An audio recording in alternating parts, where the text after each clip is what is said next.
Assalamualaikum warahmatullahi wabarakatuh.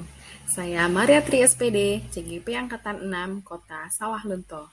Kali ini saya akan berbagi tugas koneksi antar materi modul 3.2 Pemimpin dalam Pengelolaan Sumber Daya. Pada tugas koneksi antar materi ini, saya akan menyajikan yang pertama, kesimpulan tentang pemimpin pembelajaran dalam pengelolaan sumber daya, dan mengimplementasikannya di dalam kelas, sekolah, dan masyarakat sekitar sekolah. Sekolah adalah sebuah interaksi antar faktor-faktor yang ada di dalamnya. Faktor ini ada faktor biotik seperti kepala sekolah, guru, tenaga pendidikan, siswa, dan lainnya. Serta faktor abiotik seperti sarana dan prasarana, keuangan, aturan sekolah, dan lain sebagainya. Seorang pemimpin perlu mengorganisasi berbagai faktor tersebut sebagai sumber daya untuk dapat dikelola menjadi penggerak kegiatan sekolah dan demi kemajuan pendidikan di sekolah. Dalam pengelolaan sumber daya terdapat dua pendekatan, yaitu yang pertama pendekatan berbasis kekurangan. Pendekatan berbasis kekurangan atau masalah, deficit-based approach, akan memusat perhatian kita pada apa yang mengganggu, apa yang kurang, dan apa yang tidak berfungsi dengan baik. Yang kedua, pendekatan berbasis kekuatan. Pendekatan ini memusatkan perhatian kita pada apa yang berjalan dengan baik, menjadi inspirasi, serta yang menjadi kekuatan ataupun potensi yang positif. Terdapat 7 modal utama yang dapat dikelola sebagai sumber daya. Yang pertama, modal manusia, modal sosial, modal politik, modal agama dan budaya, modal fisik, modal lingkungan alam, dan modal finansial. Dalam mengimplementasikan konsep pendidikan sebagai pengelola sumber daya, dapat dilakukan dengan yang pertama melakukan identifikasi terhadap berbagai modal atau sumber daya yang terdapat di sekolah. Yang kedua, mengidentifikasi modal yang terdapat di daerah yang dapat dimanfaatkan.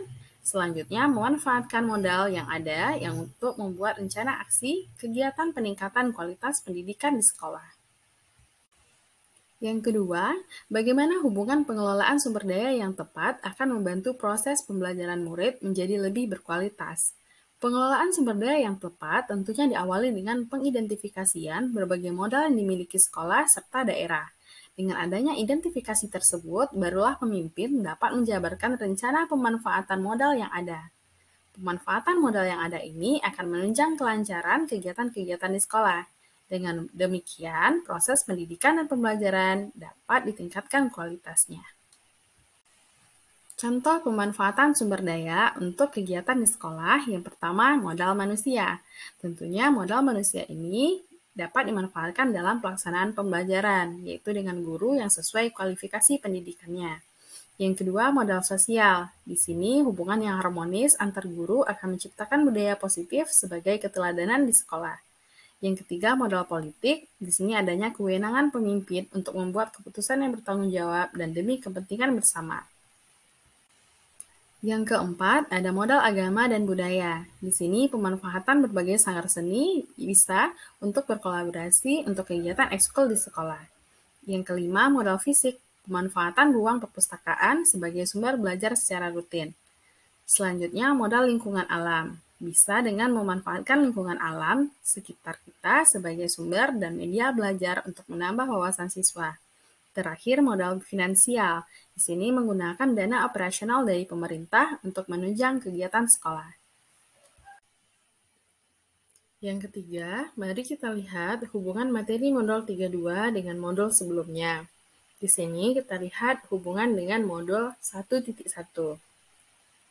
Modul 1.1 membahas tentang filosofi pendidikan menurut Ki Hajar Dewantara, di mana tujuan pendidikan adalah menuntun anak untuk dapat tumbuh berkembang sesuai kodratnya. Dalam proses menuntun ini, seorang guru sebagai pemimpin pembelajaran perlu memanfaatkan berbagai sumber daya yang ada.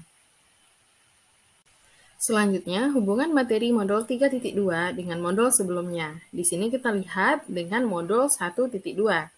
Modul 1.2 membahas tentang nilai dan peran guru penggerak, di mana salah satu peran guru penggerak adalah menjadi pemimpin pembelajaran. Sebagai pemimpin seorang guru perlu menggunakan pendekatan pengelolaan sumber daya agar dapat mengembangkan potensi yang ada pada siswa. Selanjutnya, kita lihat hubungannya dengan modul 1.3. Modul 1.3 membahas tentang visi guru penggerak dan bagaimana merancang prakarsa perubahan dalam mewujudkan visi serta melaksanakan prakarsa perubahan. Seorang pemimpin tentu perlu mengetahui kekuatan-kekuatan yang dimilikinya serta hal-hal positif yang ada sebagai sumber daya dalam mencapai visi yang sudah disusun sebelumnya. Dan berikutnya, hubungan materi modul 3.2 dengan modul 1.4. Modul 1.4 membahas tentang bagaimana menciptakan budaya positif di sekolah dengan menimbulkan motif intrinsik dari dalam diri siswa sehingga siswa dapat mengikuti kesepakatan atau keyakinan kelas yang ada di sekolah. Begitu juga dengan guru yang akan menjadi contoh teladan bagi siswanya. Sikap, hubungan sosial, dan kebiasaan baik dapat dibina dengan adanya sumber daya yang ada di sekolah dan di daerah tersebut. Selanjutnya, hubungan materi modul 3.2 ini dengan modul 2.1. Modul 2.1 membahas tentang pembelajaran yang berpihak kepada murid dengan menyesuaikannya dengan kebutuhan anak-anak, yaitu untuk memenuhi berbagai kebutuhan siswa ini tentunya membutuhkan berbagai sumber daya, seperti kemampuan guru, sumber belajar yang beragam, media pembelajaran yang bervariasi, serta modal fisik lainnya. Berikutnya, hubungan materi modul ini dengan modul 2.2. Modul 2.2 membahas tentang pembelajaran sosial emosional. Dalam peningkatan kompetensi sosial emosional, sekolah memerlukan berbagai sumber daya, seperti kompetensi guru, metode pembelajaran yang variatif, serta hubungan sosial dan emosional yang harmonis, baik antar guru yang akan menjadi teladan dan juga antar siswa. Selanjutnya, hubungan dengan modul 2.3. Modul 2.3 membahas tentang coaching, di mana coaching dapat menuntun seseorang menemukan solusi dari permasalahannya. Kemampuan coaching ini tidak hanya diperlukan oleh kepala sekolah, namun juga oleh guru sebagai pemimpin pembelajaran. Kegiatan coaching dapat menggali potensi atau aset dari dalam diri individu coachee yang nantinya dapat dikembangkan dan dimanfaatkan lebih baik lagi. Terakhir, hubungan materi modul 3.2 ini dengan modul 3.1.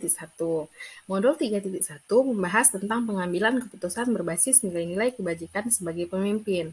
Dalam pengambilan keputusan, tentu seorang pemimpin harus menggunakan pertimbangan yang matang. Beliau perlu meninjau dari berbagai aspek sumber daya yang ada agar keputusan yang diambilnya tepat dan dapat dipertanggungjawabkan untuk kemajuan sekolah. Yang keempat, mari kita lihat hubungan antara sebelum dan sesudah mempelajari kegiatan pada modul ini. Sebelum mempelajari modul ini, saya sering memandang siswa dari kekurangan-kekurangan, sering memusingkan, dan mengeluhkan berbagai tingkah pola negatifnya.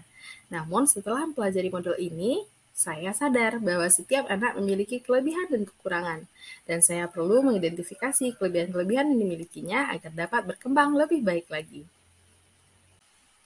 Demikianlah koneksi antar materi modul 3.2 Pemimpin dalam Pengelolaan Sumber Daya.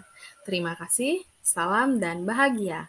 Assalamualaikum warahmatullahi wabarakatuh.